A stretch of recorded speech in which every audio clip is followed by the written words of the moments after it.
The 4 P's are simply product, price, place, promotion. It is a target audience that determines all the 4 P's. You don't want to do something for children, you just put a base color.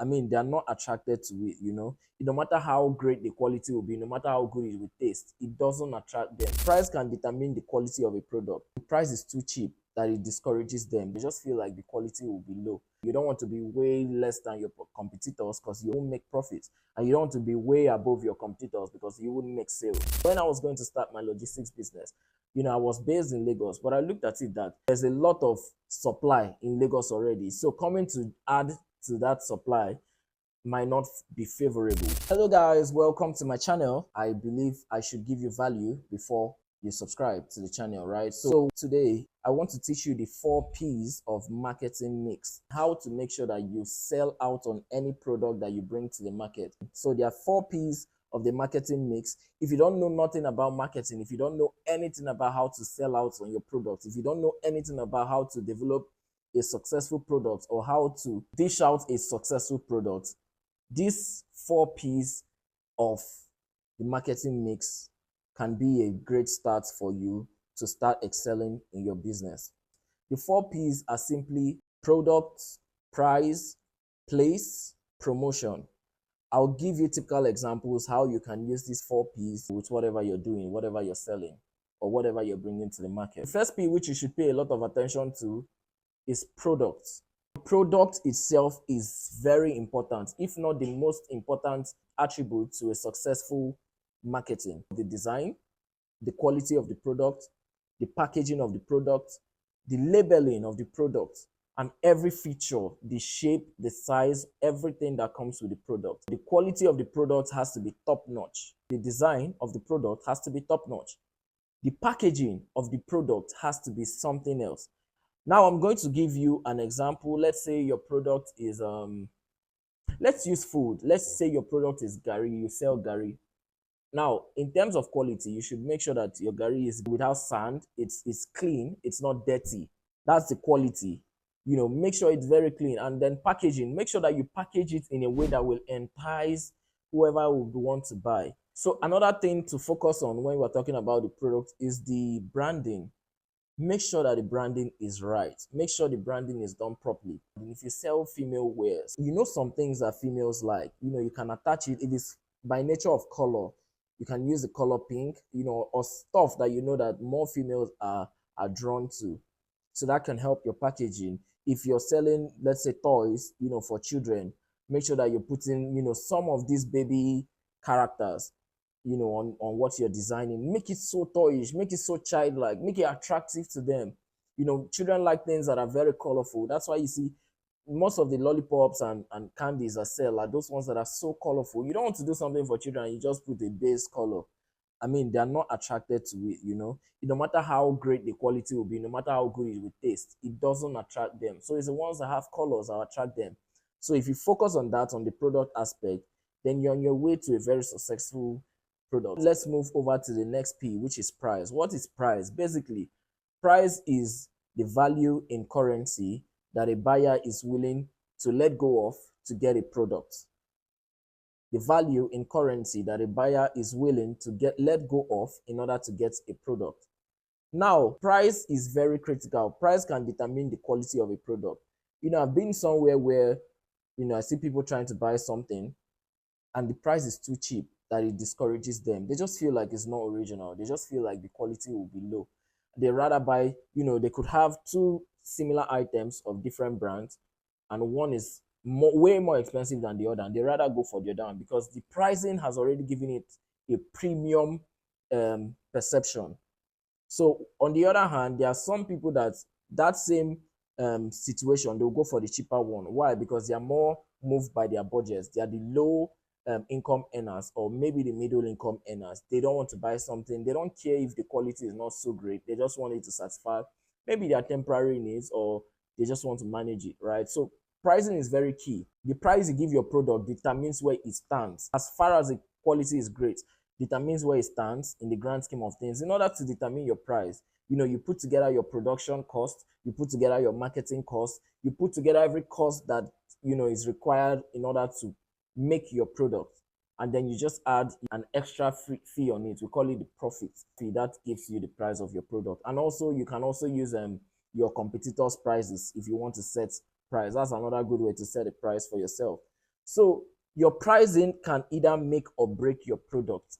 If your pricing is good, if it's done accurately, it can give you crazy sales. If your pricing is not done accurately, it can discourage people from buying. Now imagine doing a product that the quality is not so great, nothing differentiates it from its competitors, but it's 10 times the price of its competitors' price. Obviously it's not going to sell, right? But then again, if the quality is great, there are some extra packagings attached to it, the branding is top notch, the brand perception, is taken to another level, and you put it at a premium price, people are going to actually buy it, right? So pricing can make or break a business. It's a very important way to market your products. The way you price it is going to determine if that product is going to sell or it's not going to sell. So it's not about just having your product at a high price or having it at a low price. There should be intentions that back whatever prices that you're giving to it. And then check out what your competitors are doing. You don't want to be way less than your competitors because you won't make profits. And you don't want to be way above your competitors because you wouldn't make sales. So you have to balance everything. You have to harmonize everything and make sure you give yourself a great price. If you're selling toys for children, you don't want to put ridiculous prices because children's toys don't really last like that. Children play with their toys. Some play very roughly with their toys and they spoil it. Some children don't even have their toys for up to a month. So imagine putting an incredible price and then the parents of these children know that this toy is only going to be used for a month.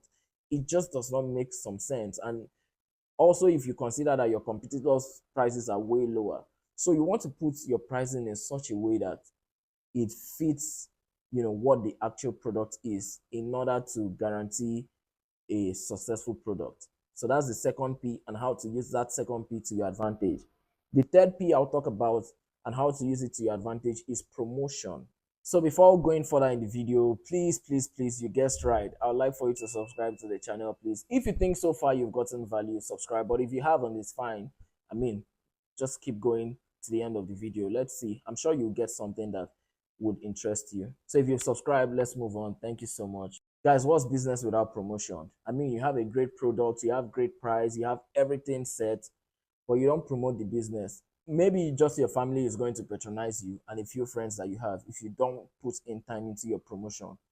So promotion is another critical aspect, and it's not just promoting for the sake of promoting. There are some promotions that you invest a lot of millions in and you don't make anything out of it. So it's important that you promote right and promote right according to what that product is, what the pricing is. You know the right places where your promotion have to go. There are some promotions where you don't, you need to do general advertisement like TV, like newspapers, like radios, like general advertisement. It can be some form of support, but you need something deeper like personal selling. Now, those are products like real estate. You see that so many real estate companies, so many real estate brands, they have agents, they have marketers that actually do personal one-on-one selling, because some user needs are, especially in real estate, user needs are different. So some people want just a bungalow, some people want a duplex, some people want 4 floors, some people want a maisonette. It's so you need somebody, somebody that will speak to them one-on-one to understand their needs and actually know how to match those needs to an actual product. So in businesses like real estate, you need personal selling. There are some other businesses that you might not necessarily need personal selling. The normal adverts, putting out social media ads, radio, television, billboards will do the work for you and do a lot of magic for. So it's important to know exactly what kind of promotion your brand needs in order to be successful. I just gave an example with the real estate one. Okay, let's say if you're selling baby clothes or baby toys, you don't want to go and channel your promotion to a university school. Do you understand? Because that's not your target audience. So you have to be clear about your target audience. If you're marketing children's stuff, then your marketing audience should be somewhere that they're either parents or they're prospective, people that are about to become parents, women that are pregnant already. So those are the places you want to channel your adverts. Wherever you can find them in bulk, those are the places you want to channel your adverts. So you're not just spending money on advertising and it's not getting results. Be sure that you're clear on your target audience. It's the target audience that determines your promotion. In fact, it's a target audience that determines all the 4 P's. Your target audience determines the product, the quality you want to use, the level of packaging. Your target audience will determine the price. Is your target audience the low income earners? Is your target audience the high income earners, the middle income earners? That will also determine your pricing. Now, in terms of promotion, is your target audience pregnant women? Is your target audience the Gen Zs? Is your target audience the older generation? Different demographics, different social status, and etc. That will determine how you promote and where you promote. So it's important to note. Now, the final P of the marketing mix is placement.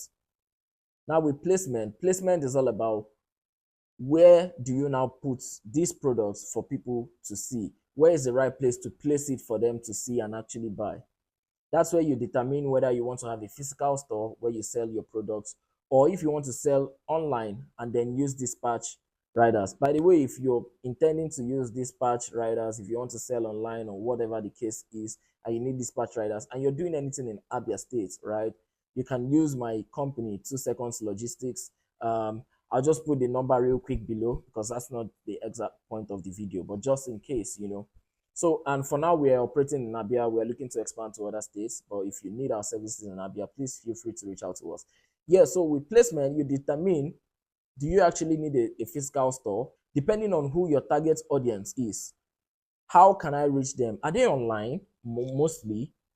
If they're mostly online, then you probably don't need a physical store. You can sell to them online. If they're the kind of people that prefer to walk into your store, then you need to have a store. And if they're the kind of people that like to walk into the stores, it's not enough to just have a store. You should know which places do you want to have your store, right? Do you want to have your store in the high-end areas, the Ikoyi, the VI, and the rest? Do you want to have your store in the middle, areas, the Lekki, the Aja, and the rest of them? So you have to be specific on where you want to have your business. I'll give an example, right? I said it in one of the videos where I talked about how to start a logistics business. When I was going to start my logistics business, I was based in Lagos, but I looked at it that Lagos, there's a lot of supply in Lagos already. So coming to add to that supply might not be favorable. Now I looked at Abia State, and Abia State seemed to have a lot of demand and not enough supply.